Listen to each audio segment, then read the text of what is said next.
Thank you very much. Good afternoon. I've seen some good presentations here today.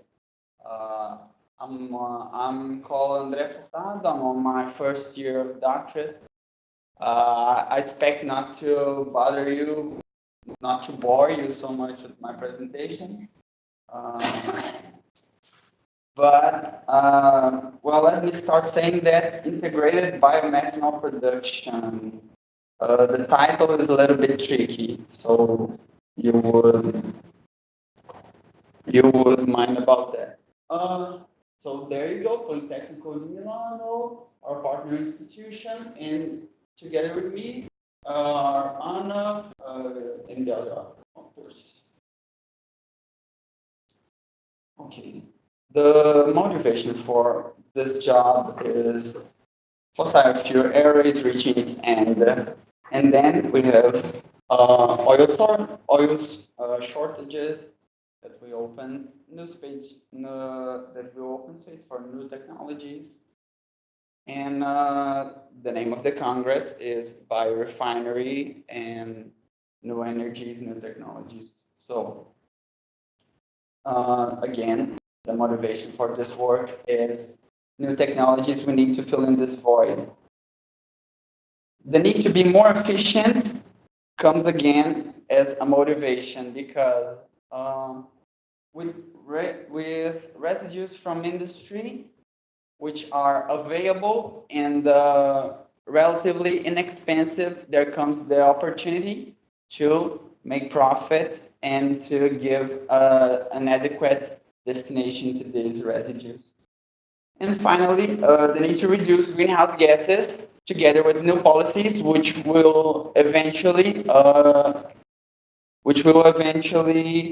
give us support, meaning financial support, are another factor which thrust us into this direction. Our personal motivation, on the other half, is the Mantova Chemical District, which is a chemical district in Italy, and we happen to be working with the authorities. Why is that? Because the Mantova Chemical District is this district which has a lot of industries which in the past used to exchange products between them in the presence of this refinery, this oil refinery, which has been shut down. So all these industries, they cannot exchange all these products now because the refinery used to do some sort of interface between these industries. The refinery would provide these industries input and would in turn also receive products from these industries. So the idea of our project is to convert the now shut down refinery into a biorefinery, and thus all the chemical pole would benefit from it. So there you go, the Bioman project, which would convert the refinery into a biorefinery. So why methanol? Why not anything else? First of all, methanol is an intermediate for formaldehyde.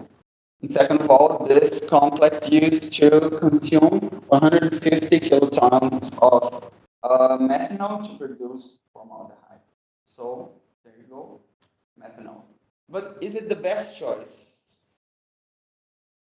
I don't know. Maybe we could be profiting more. So there comes what I had to do to answer that question.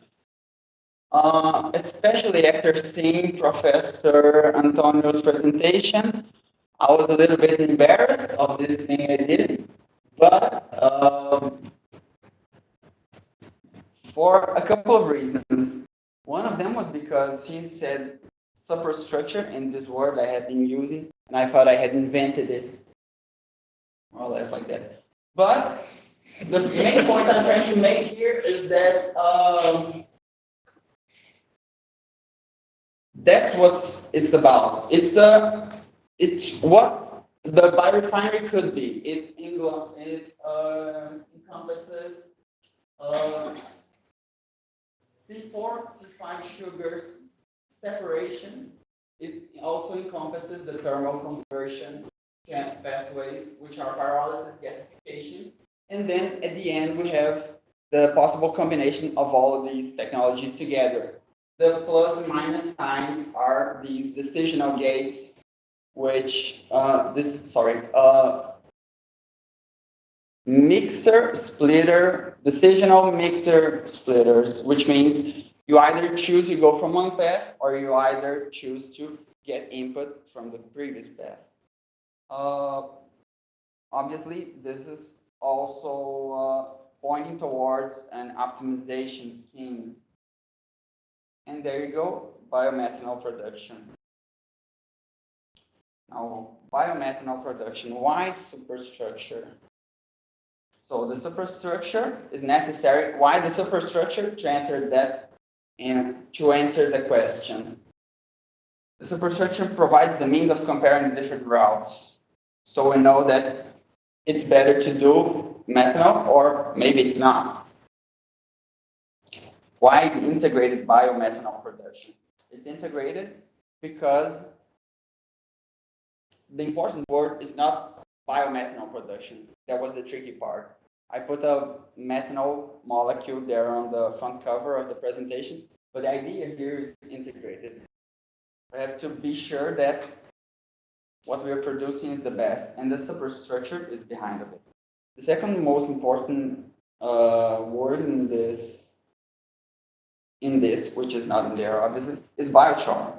And in the superstructure, I don't think you saw it, but biochar is a subproduct of methanol production. So we're doing biomethanol. Techno-Economie Evaluation of the process, it was based on, first, the input, Arundodonus, giant cane. The name of it is energy crop, okay? Doesn't need too much care, doesn't need too much water. Don't know if you have heard of it. Doesn't need water, doesn't need care, doesn't need fertilizer. Grows anywhere, absorbs pollutants. Second step, gasification simulator. It was used to predict what was coming out of the gasification, what was the temperature, how much biochar was it producing. The Pro2 commercial process simulator was used for the conditioning, catalytic reduction, and purification parts. And a simplified CAPEX OPEX estimation was done. The reference is always certain. And there is also the problematic of cost estimation, the cost functions, which I'm a little bit aware of it. But the idea behind of it is, here you go, we have this estimation. It might be full of errors, but what can we see about it? First of all, the quantity of biomass. Arundodonus at 7% humidity, we have a quantity of 160 kilotons a year. If you would consider 60% humidity Arundodonus on the field, when you cut it down, you will have approximately 300,000 kilotons, 300 kilotons. It's a lot. Another thing to consider, oxygen. I'm not even putting a price on steam, just to say how rough these numbers are. But oxygen costs, Arundodonus costs. The number on gasification, my hand was really light here because it could have been a lot more expensive.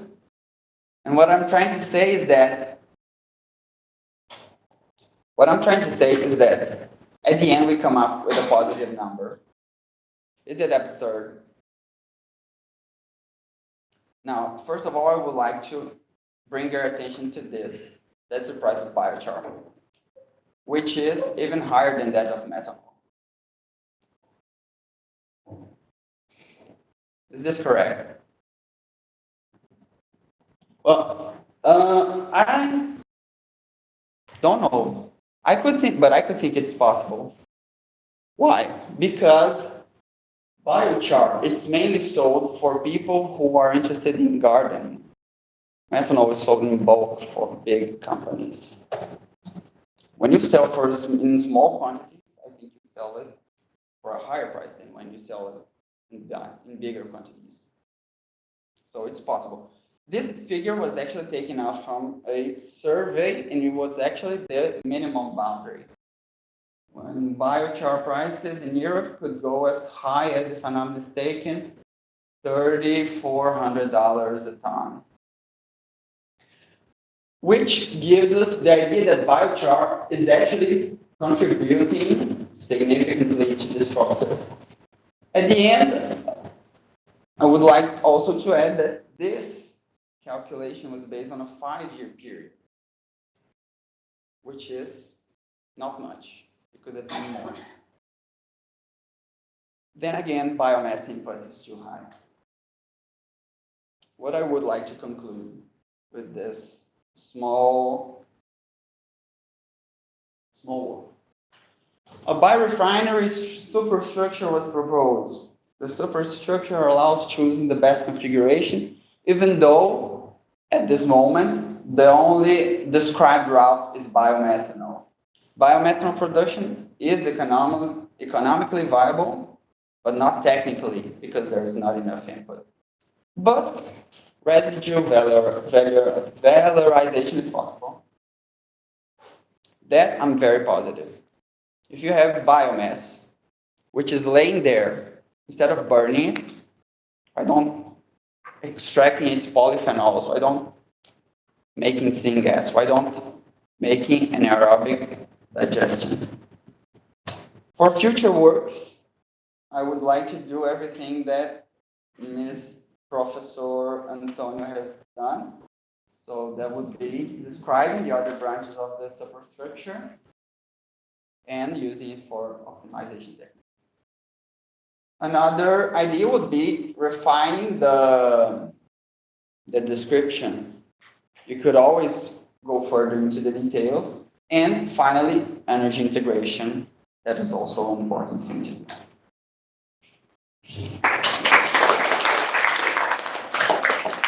Thank you for your patience. Thank you very much. So, questions?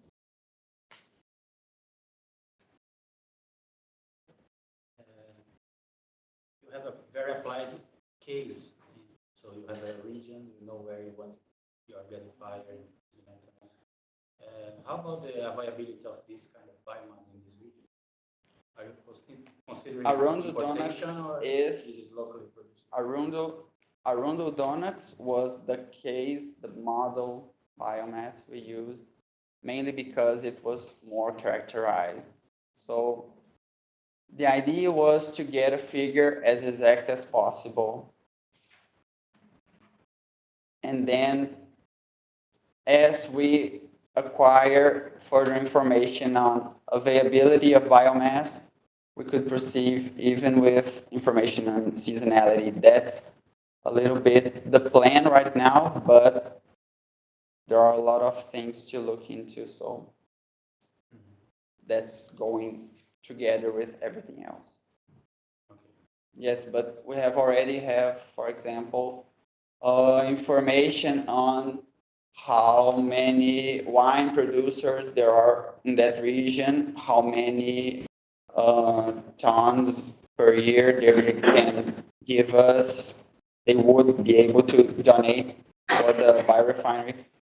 This is actually a conjunct action between political entities in the region. So there are other sponsors, there are people who would rather have things done this way, that way, but it's dependent on several things. Okay, and which kind of technology for gasification do you consider? The downdraft one, if I'm not mistaken, was the one I used when biomass is poured from the upper portion and gas gets blown from below.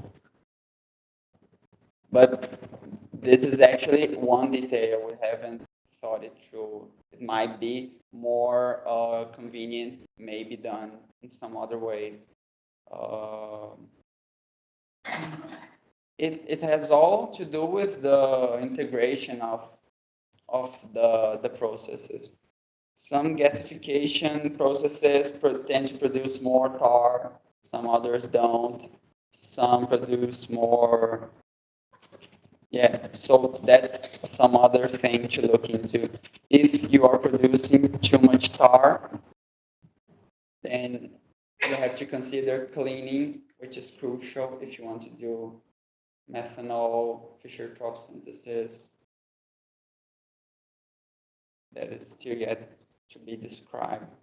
But on the scheme, on the more updated scheme I have, I'm considering doing, for example, updraft gasification with hot tar abatement. You use 2 beds of catalysts. The first one is dolomite, the second one is nickel oxide. And at higher temperatures, these catalysts, together with steam, they catalyze the composition of tars, and also a little bit of water, steam, water gas shift reaction. So you can simulate that in that software. You mentioned. The software simulates gasification. Simulating the composition of tar would be a little bit more of a problem because there are so many species of tar. What would be much more simpler to do is that if you consider that, it's what I'm doing. If you consider you have this temperature and this space velocity, if you can consider some sort of Gibbs approach at the end of your reactor, you have nothing else but simple molecules: water, CO, CO2, nitrogen. If you didn't use pure oxygen, methane. Yep. This is a simple question. Okay, thank you for your presentation. I really liked it. It was really great. And let us know, how did you decide on this specific capacity for 50,000 tons per year methanol? We had these numbers that we were playing with them, and we weren't.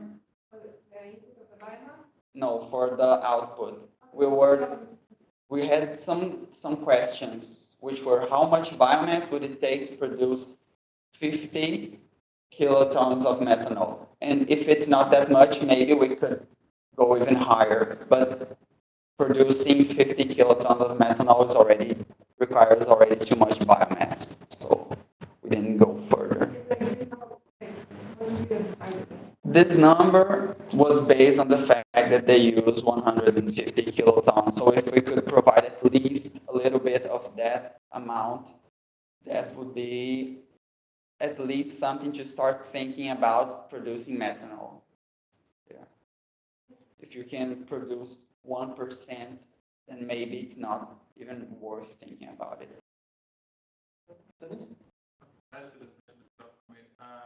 I have a question for you. Do you consider additional type of feedstocks other than the one that you selected? Because I remember the area is pretty rich in opportunity. Also, you have industrial waste that you can use. Actually send some of your products to people. So the symbiosis opportunities are extremely rich. Of course, this will make your problem even more complex, but also it's a lot of excitement.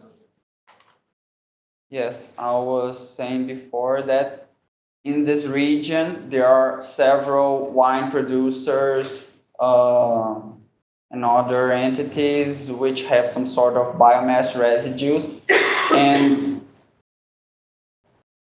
there was this company who was doing some sort of research on the area to see how much biomass they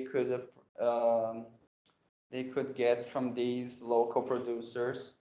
And among these, there was wine residues, urban tree residues, and maybe olive. I'm not sure right now. But yes.